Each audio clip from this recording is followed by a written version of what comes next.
This episode is brought to you by Voco Hotels by IHG, where you should prepare to be charmed. From Chicago to Myrtle Beach to Saranac Lake, each Voco in the U.S. has its own local flavor and unique detail. Our hosts welcome you with little extras, and you'll find rooms for catching up on me time and full-service bars and restaurants that are perfect for us time. Come on in and live the Voco life and book your next stay at vocohotels.com. VOCO hotels.com.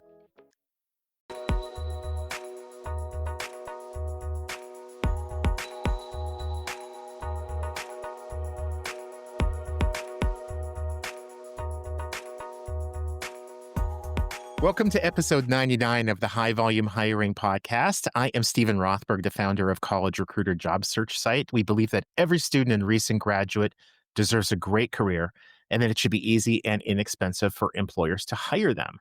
Episode 99 is got to be the best episode because it's the same number as Wayne Gretzky. And for those of you who don't know who Wayne Gretzky is, shame on you.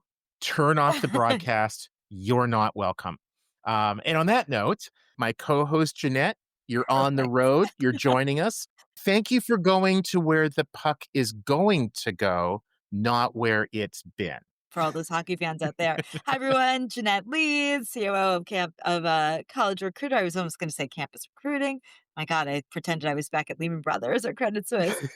HR tech advisor, AI coach, and super excited because today we're talking about how do we ensure that we can use AI for good. And we have Justin Olin. He's the VP at Upwage here to talk about this topic. So Justin, welcome. So happy to have you here talking about AI as we go to the puck. Yeah, so excited to be here. I'm gonna have to find a way to work in some hockey references here. Although I live in Arizona, we don't have a hockey team anymore, so I'm not sure I can participate in this. We'll figure out something. Well, why don't we kick it off? Give us a little background. Tell our listeners, like, who are you? Tell us about Upwage for those who don't know, and then we'll get into the meat. Yeah, so like they said, I'm vice president of sales here at Upwage. I've been in this space for almost 20 years at monster.com in the early aughts. Spent about 13 years building Glassdoor from the ground up. So employee double digits there. And then really moving to how this world is changing. So I've seen this world go from print to online when job boards were brand new. I've seen it move from online to employer branding when people were scared of leaving reviews. And now it's moving into the world of AI. And so really excited to be here with Upwage.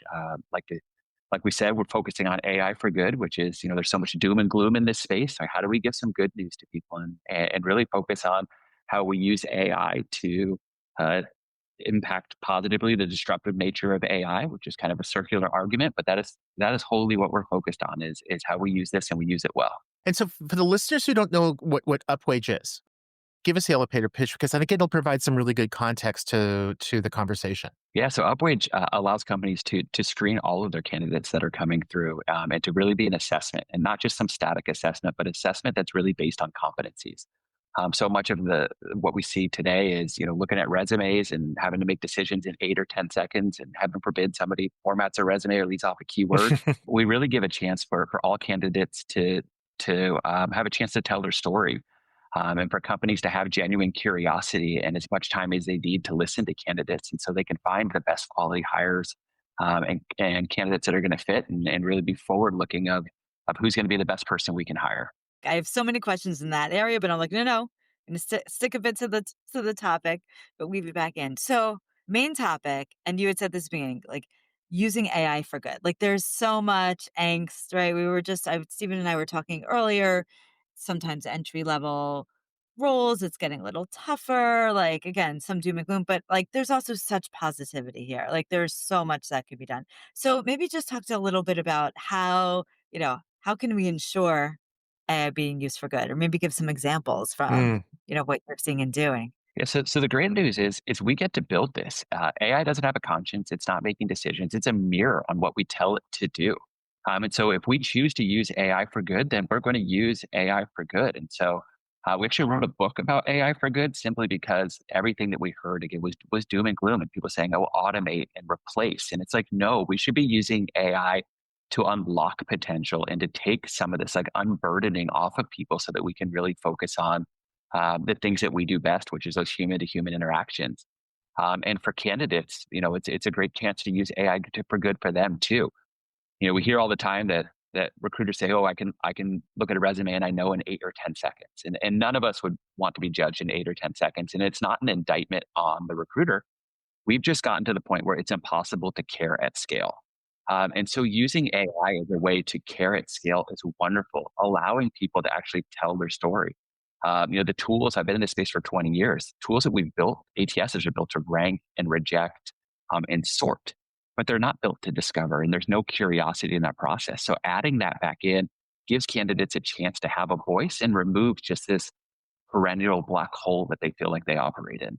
Okay, I have to say the best line that I have heard in weeks is care at scale. I literally just typed that up. I'm like, Yeah. It's like if you guys haven't trademarked that, don't because I want to.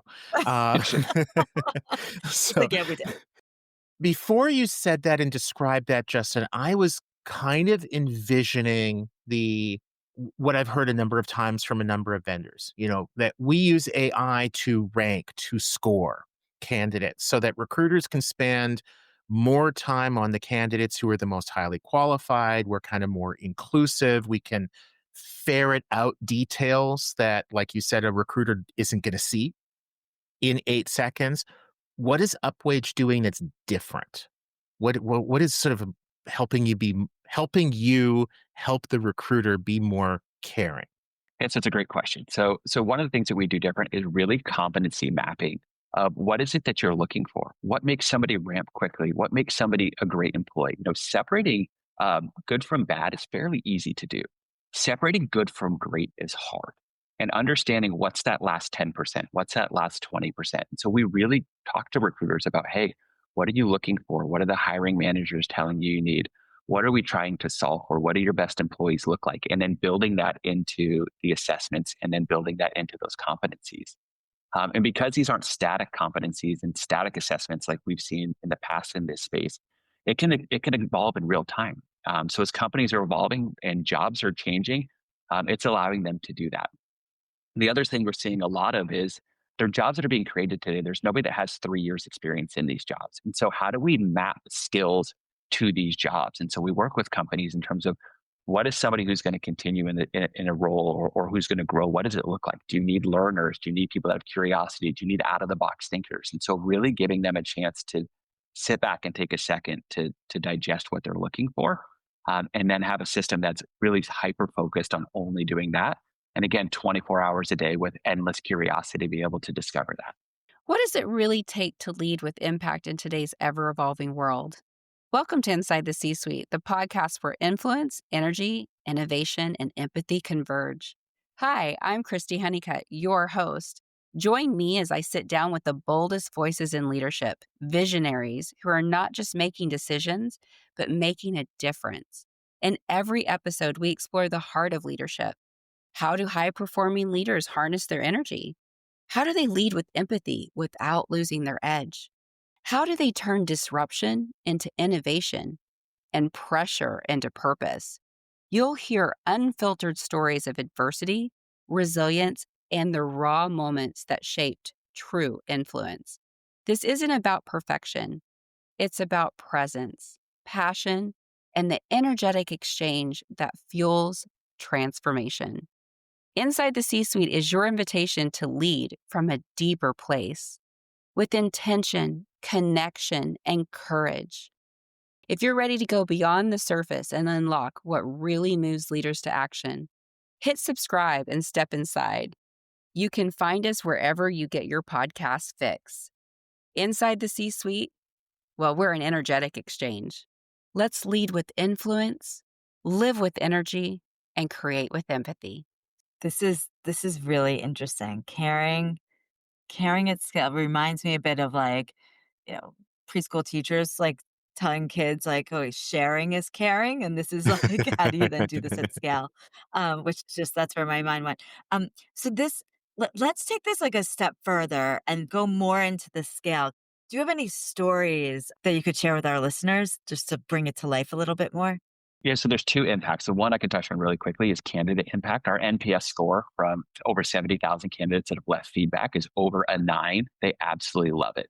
And so we hear things like, I was able to take care of my child and still take this interview, right? I'm somebody who gets shy. So it's like an introvert's dream. I'm somebody who gets shy easily. This was so nice for me to be able to take a second and just put my thoughts together. So that's part of that caring. And then from the employer side, it's really opening up recruiters and hiring managers to be able to do those things that only they can do, which is turn interest into excitement and excitement into offers. And so we worked with one company that had 5,800 recruiters nationally. They see 7 million resumes a year or applications a year, and the average time to fill was about 6 hours between scheduling phone interviews, actually doing interviews, and going through the entire process. We were able to drop that to 2 hours per hire and free them up to go be able to do all the other things that they want to do. And when we track that from an ROI standpoint, it was north of $15 million of actual business impact. And so that's the really nice thing. I think so many times in high volume hiring, HR is looked at as a cost center.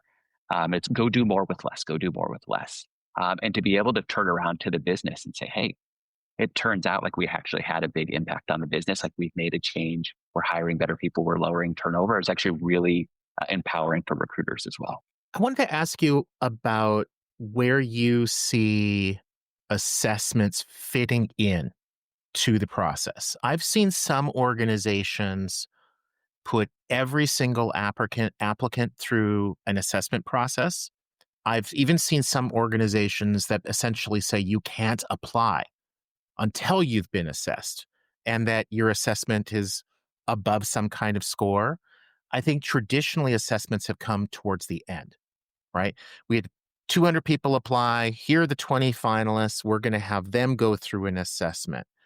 Again, for that high volume kind of environment, where do you think the assessment should be in that process? Actually, I think the closest to application, the better. I think we're going to get to a world in the next 3 years where the apply button disappears, and especially on high volume roles. Why am I putting a high volume candidate through an ATS system to create a login and go through the entire application process and leave a resume that somebody may or may not look at? And if they do, maybe it's 30 seconds before they call me. We're actually seeing companies do this today. So GoPuff InBev, when you click apply on their site, you actually just immediately go into a conversational assessment. And so because the assessment world is moving from I have to answer all these DISC and Myers-Briggs behavioral questions to actual conversation where there's EQ and language is being mirrored and it's star interviewing, we're seeing candidates love actually having a conversation.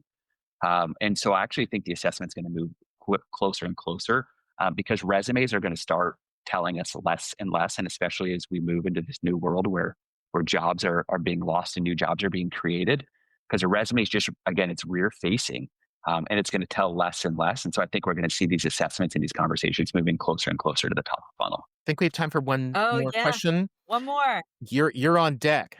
All these sports analogies today. I don't know what this is from. Seriously. I know, right? So I think that's really interesting. I agree. It makes sense with the assessment moving forward and this evolution. What other, let's do like big trends, right? We're like back to school time, whatnot, September. What else do you see in the future with AI and hiring? So the back to school is a trend. I just dropped my oldest son off at college a couple of days ago. And it's something we think about internally a lot is what do we tell a 16-year-old today? What do we tell an 18-year-old today? Because we are starting to see the social contract break a little bit. It was if you go to school, then you're going to come out and get this great job. And we saw for a long time, schools were training people to do specific roles so they could go get a job. And that's changing. And so when we think of this idea of AI for good, it's what skills should we be teaching kids? What are these competencies that they should be learning so that companies know that they can hire them and they will come out and be successful within these companies. So we're starting to work with organizations to really map that as well, because I think we're going to get to a place in the near future where companies are doing a lot of this training. So that question is very near and dear to my heart in terms of what do we tell college kids. And I think AI is going to be the answer to what we tell them they need to work on as we figure out how competencies of today match the jobs of tomorrow. So universities are going to go back more to where they started, which was basically teaching you how to think rather than being more vocational programs. Yeah, I can definitely see that. And for all of us, learning how to think wouldn't be such a bad thing. I aspire to that. And on that note, Justin, it was great having you on the podcast today. It's a perfect. This seriously this is awesome. Really interesting. Lots of things to think through as we're going through this. I was going to say evolution, but revolution, all of the above. So Yeah. until next time, next episode, everyone will be episode 100. So Justin, you were number 99 again, as we learned, Wayne Gretzky, but also the last double digits. So it's good The stuff. last of the Appreciate double it. digits. It's the year I graduated high school too, so 99 holds a special place in my Even heart. better. I love it. Steven's gonna have a Caring at Scale shirt on next time we meet, and I'm gonna realize You that I should might. have trademarked it. If anybody can come up with a better mantra than that, drop it in the comment. There we go. And if you think you have a good one, drop it in the comment, and I think a whole lot of people will tell you, no, that's not better than Caring at Scale. Justin, it has been awesome. Congratulations on your kid heading off to Thank you. college. Yeah. Big milestone. Good Cheers. stuff. Take care, Cheers, everyone. everybody. Life is full of little mysteries. Like, why do we bless someone whenever they sneeze? Bless you. How come toast always seems to land butter side down? Or what's the origin of the phrase, frog in your throat? Spoiler alert, it's about as disgusting as it sounds. So if you've always wondered about stuff like this, then we've got the podcast for you. Always Wondered, a lighthearted look at questions and answers that will make you go, Wait, what? find Always Wondered wherever you get your podcasts. Hey, I'm Ryan. And I'm Matt, and we're the hosts of Land Investor Podcast. As ranch brokers based out of Bozeman, Montana, we're lucky enough to spend our days on the land we love with some pretty interesting characters. The Land Investor Podcast is where we share our stories. We talk land investing, conservation, hunting, and all the other unpredictable stuff that comes along with land ownership. So if you're into land, laughs, and real talk, give the Land Investor Podcast a listen. We know you're going to enjoy it.